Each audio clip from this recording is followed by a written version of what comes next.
Welcome back. We're taking a closer look at some of the most difficult and dangerous places for a free press to operate.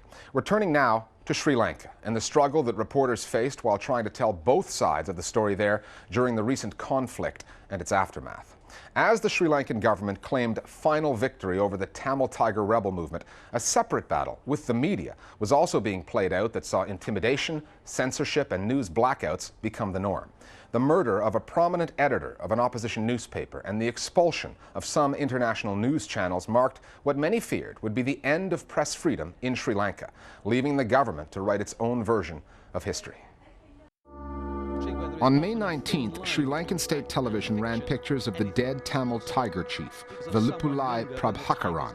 It was a huge victory for the government, and it signaled the possible end of Asia's longest-running civil war. The battle had been fought in fits and starts since 1983, but in the last year it became increasingly difficult to cover. Al Jazeera's Tony Bertley spoke to us in February this year. We're now 300 meters away from the Tamil Tiger lines. I started covering Sri Lankan war in 1992. I had tremendous access. I was allowed to go into prisons and film Tamil prisoners. I interviewed the Army Chief of Staff. I was allowed to go on the Tamil Tiger side. That's changed. We're restricted. The nightmare situation of the media have been restricted and threatened. For anyone who disagrees with official opinion, these are dangerous times. International news networks, including Al Jazeera, BBC, and CNN, were all put on notice by the Sri Lankan government. The country's defense secretary warned the networks that they would be chased away if their reporting gave Tamil rebels what he called a second breath of life. The minister issued the threat just days after this interview with the BBC. Does that mean you think that dissent or criticism during a time of war is treason? Yes, because I have only two groups, that is the people who wants to fight terrorism and the terrorists. Two groups. Either you are a terrorist or you are a person who's fighting the terrorists. As George Bush said, you're either with us or against us. This is how another government minister explained the policy. I think the BBC suggested to the Secretary of Defense that he was like George Bush. Now, I may not want to be compared to George Bush, but the fact that America was attacked by terrorists and had to defend itself must be understood. And you have to take special measures for these things. the conflict in Sri Lanka. Those measures included making it difficult for the international media to get accredited to report from Sri Lanka. The country is still in a state of war. Those that did were banned by the Sri Lankan government from traveling into the north where most of the fighting took place, unless they were embedded with government troops. Literally a few hundred meters away from Tamil Tiger positions. Some journalists are very brave and some people have gone up. We have taken people up and they report as they like. I mean, Al Jazeera people were taken up by us. The BBC guy was taken up to Jaffna. They don't say only what the government wants. So it's not that we're trying to muscle people. The government also used censorship. BBC's World Service Radio, which is broadcast through Sri Lankan FM stations, had its programs interfered with in an almost comical way.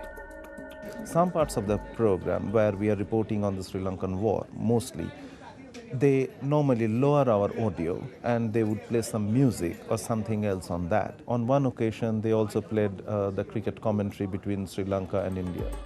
As a result, the BBC suspended its FM broadcasts to Sri Lanka for a time, but they're now back on the air.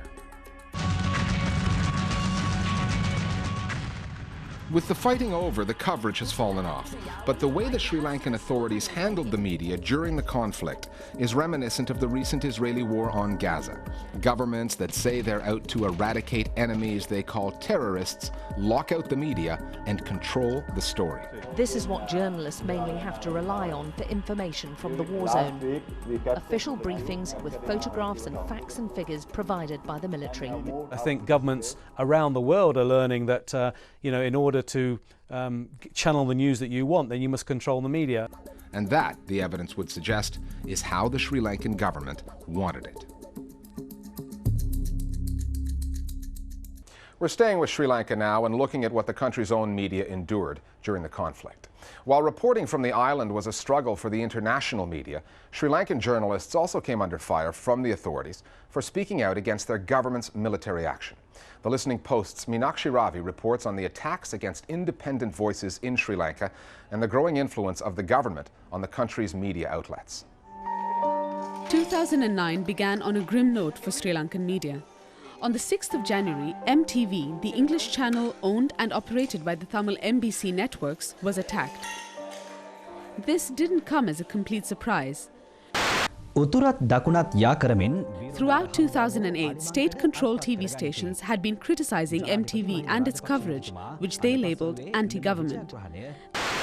The criticism grew harsher and the threats against the broadcaster became louder as the year progressed.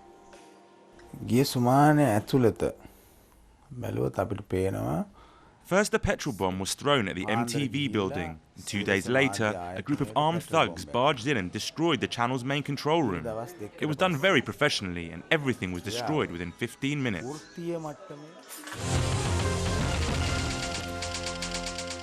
MTV and its sister channels, Sirasa and Shakti, have had a rocky relationship with the Rajapaksa administration. The war and MTV's coverage of it took them into open conflict with the government. MTV is owned by a TAM. And this war, coverage of the war, the government felt that they were not covering it properly. They did not give enough importance to the government's so-called victories, and they were furious. Sri Lanka's media crackdown was not restricted by ethnicity. Those angered by so-called anti-government reporting saw both Tamil and Sinhalese media outlets as offenders. 2 days after the attack on MTV, Lasantha Wickrematunge, the strongly anti-government editor of Sri Lanka's Sunday Leader newspaper, was shot dead.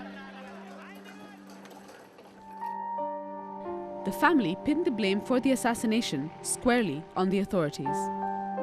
So it's clearly the work of the government or some part of the government.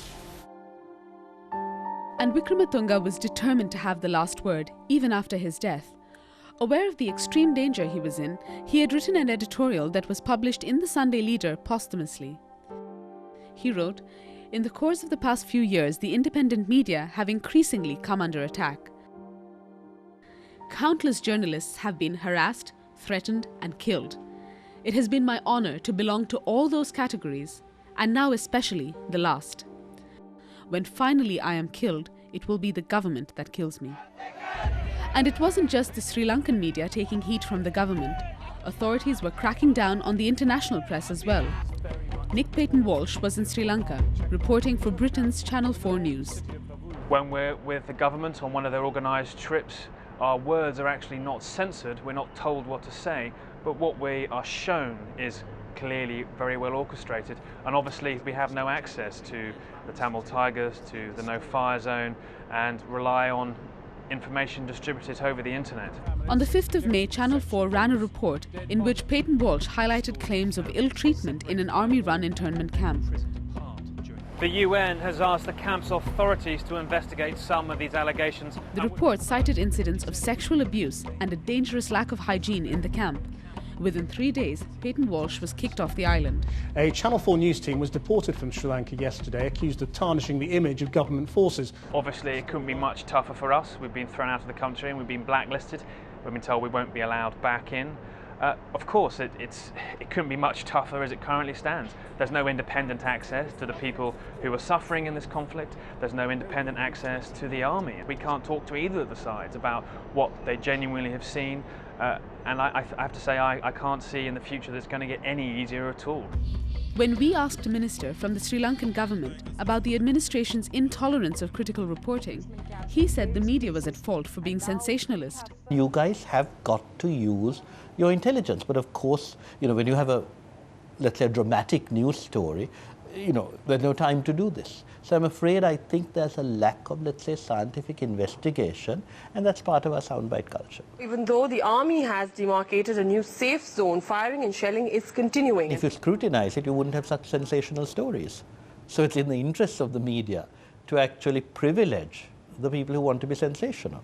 Why they have marginalized the media, why they have isolated the media in reporting this story, I simply do not understand. With the war over, the international media is returning to Sri Lanka. But many local journalists still fear they can't speak freely, and the fallout from the conflict remains unreported. The tragedy of it all is that they isolated the media, they terrorized them, and this story is yet to be told. It's the biggest story happening right now, and we simply cannot write it. Meenakshi Ravi reporting. That's our closer look at the world's media black spots and the reporters who struggle to get the story out of conflict zones. We'll see you next time here at The Listening Post.